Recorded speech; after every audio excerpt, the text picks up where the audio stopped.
Welcome back to ATL Day Ones. I am Tenitra. That is Jarvis. And we are part of the Locked On Sports Network that you guys have brought to 4,000 subscribers. So we appreciate you for that. We appreciate that you keep on going to wherever you download your podcast and you download us and you give us 5-star reviews. So thank you for all of it. None of it goes unnoticed. And even if you watch us on Amazon Fire or Roku, drop us a note and let us know what your thoughts are on the show because, hey, we look to bring you guys the heat each and every day. And speaking of heat and being on the hot seat finally just went up in flames at Georgia Tech yesterday. In fact, two hot seats went up in flames yesterday. One, of course, was for head coach Geoff Collins, the other for athletic director Todd Stansbury. So they, of course, are no longer with the organization.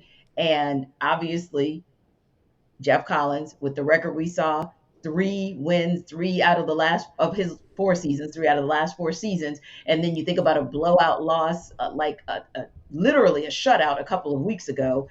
All of those things played factors in his departure. And of course, Stansbury, and we'll talk about two factors in his departure. But the first factor, the main factor being that at the end of the day, whether we think Georgia Tech is a football team or a football school or not, what the donors think and what the fans expect, that's the bottom line. And they felt like Todd Stansbury for the last 6 years did some good things in getting, I think McCamish under his leadership was renovated and it is amazing. And there were some other things. He brought in a lot of money, but what he didn't do is help to put a good product on the field. So Brent Key, of course, who was one of the coordinators, now takes over as interim head coach.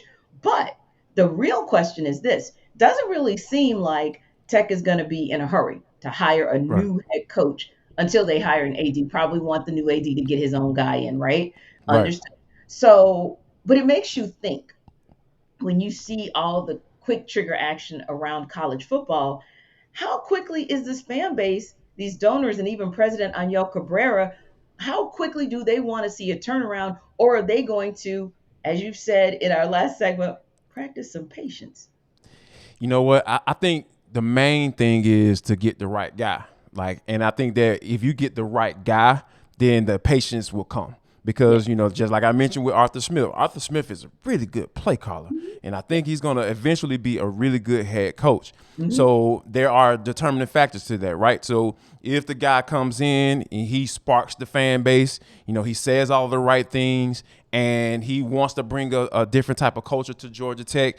And then he also, which Geoff Collins did, he did those first two things. But what Yes. he did not do was for it to transfer to over to the field, and that's the problem. That's the issue. That's why Geoff Collins got fired. So I think that Mm-hmm. if they're able to get the right guy in there, and he's able to do those three things that I just Mm-hmm. said, everything else will fall into place. Everybody, they'll be super patient because they know that they have the right guy in place.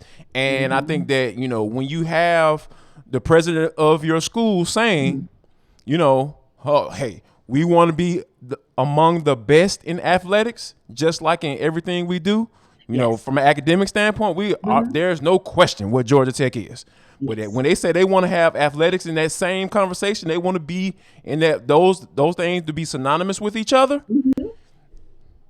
They said that's why they made the changes. Then Yes. they may have to start to think about making some changes with the admissions and adjusting those things a little bit. And I think Mm-hmm. that that's going to be the key in order Yes. to be able to get the right guy in there. Like, hey, Yes. are y'all going to help me out? Y'all want me to help y'all out? Y'all need to help me out Mm-hmm. on that end Right. too. So I think those are some of the things that are definitely going to help, this fan base. Hey, you got the right guy in, so Mm-hmm.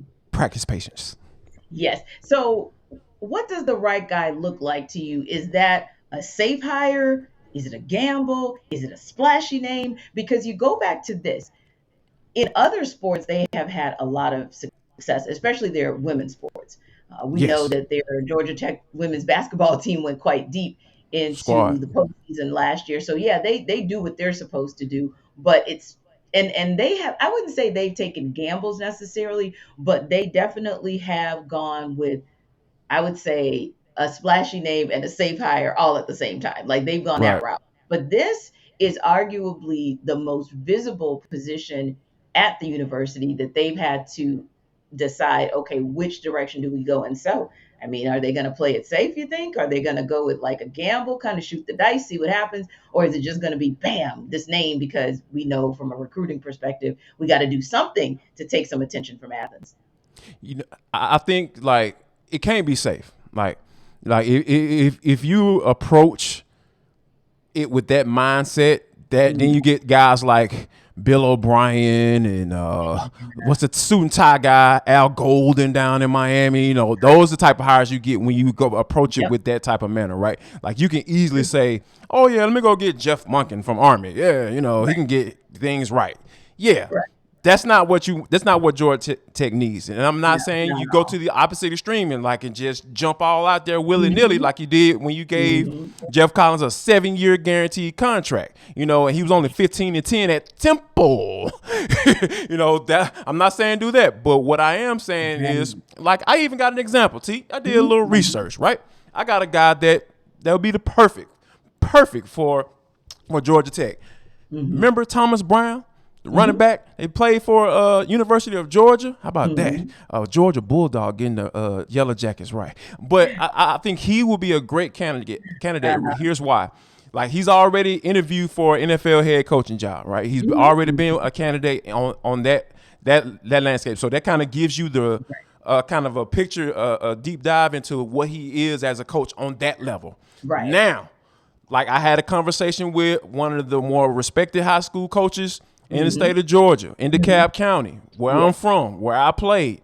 And he vouches for Thomas Brown. I literally Hmm. had this conversation this morning. He vouched for Thomas Brown because he said how good of a guy he is and he moves men. Like, and for you to have a guy at that age, at 36 years old, Hmm. you know that's the type of stuff that you're looking for, and he has those Yeah. connections in the cab, Right. knowing all those coaches, having guys vouch for you when it comes to when you're going out into these high schools trying to get guys to come to your school. That's what you're Hmm. going to need in order to get to dip into Yeah. this hotbed, right? Everybody's talking about, hey, yeah, the hotbed is Atlanta. But Hmm. you gotta have a guy that has relationships with all of these high school coaches in the city in order Yeah. for it to even matter, right?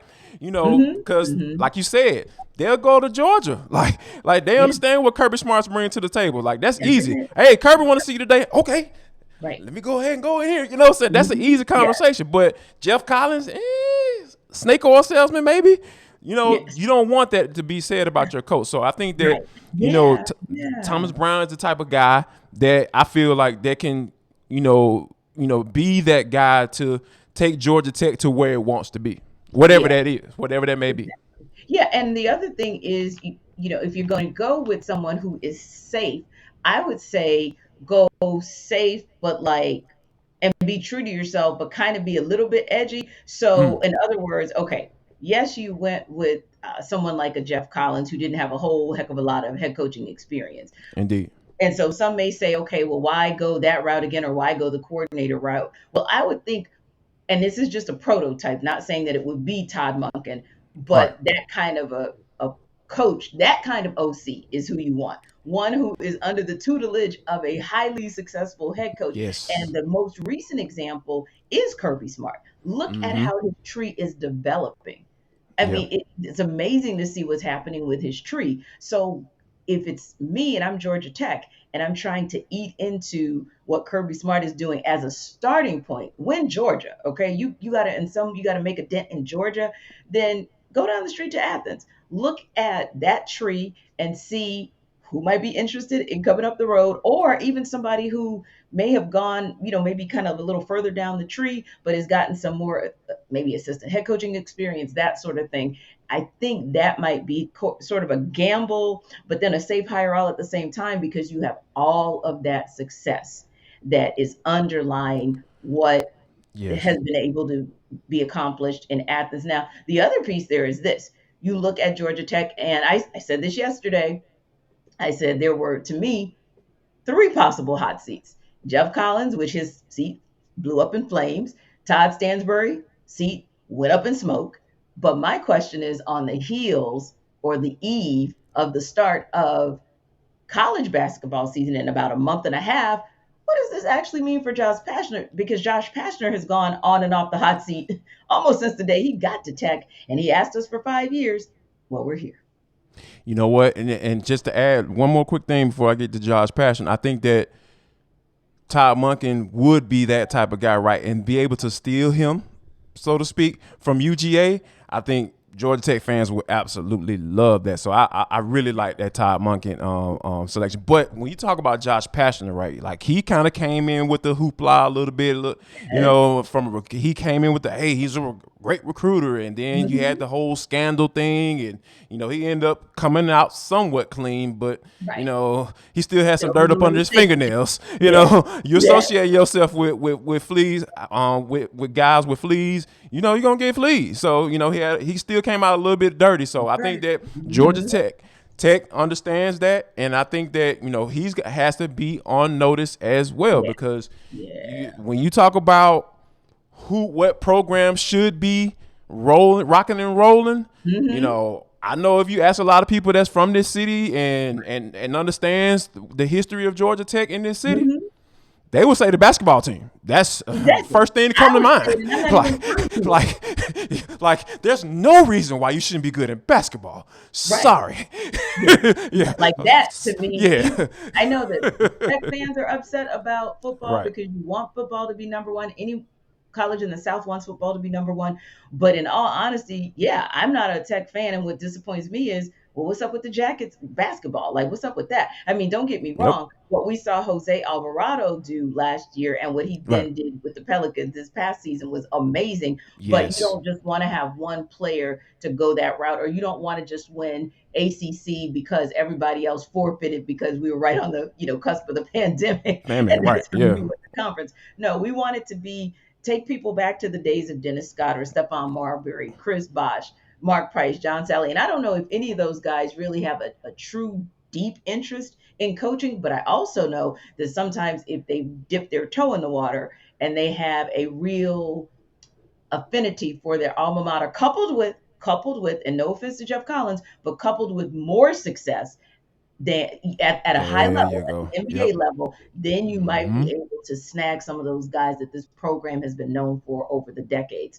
Now, speaking of a program that we hope you know about over the decades, is Coffee AM, because we're hoping that we're the ones who tip you off to such an amazing product that decades from now you'll be telling people how great Coffee AM is, because we try to tell you every day about it. Jarvis, he definitely is one who drinks the coffee side. Yes, And Lord.